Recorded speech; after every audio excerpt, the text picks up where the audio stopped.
Investiment mill-Malta ser iżid il-kapaċità taċ-ċentru tad-distribuzzjoni ta' Buġibba b'50% b'installazzjoni ta' transformer ġdid. B'dan il-proġett li mistenni jkun iffinalizzat sal-aħħar tax-xahar ser issir l-estensjoni ta' dan iċ-ċentru tad-distribuzzjoni li ser issaħħaħ is-servizzi tal-elettriku lil madwar 25,000 konsumatur f'din iż-żona. Dan iċ-ċentru ta' distribuzzjoni jissupplixxi n-numru ta' substations li jagħtu s-servizz tal-elettriku lil konsumaturi fil-lokalitajiet tal-Qawra, San Pawl il-Baħar u Buġibba.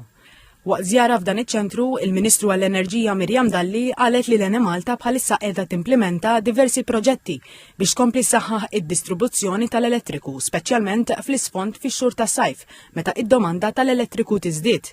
Il-Chairperson tal-Enemalta, l-Inġinier Ryan Fava, spjega l-ħtieġa ta' dan l-investiment. Qed inżidu l-11 kV switchgear, qed inżidu wkoll il-33 kV switchgear, u apparti dan qed ikun qed jiżdied ukoll transformer ieħor ġdid ta' 30 MVA.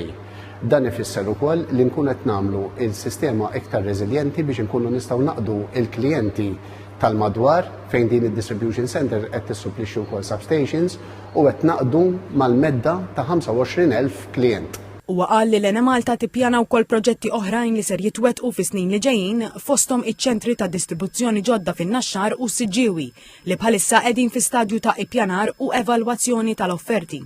F'Diċembru li għadda l-Enemalta ħarġet sejħa għall-offerti għall-modernizzar taċ-ċentru ta' distribuzzjoni fl-Imsida kif ukoll ser isir tkabbir taċ-ċentru ta' distribuzzjoni ta' St Andrews f'Pembroke.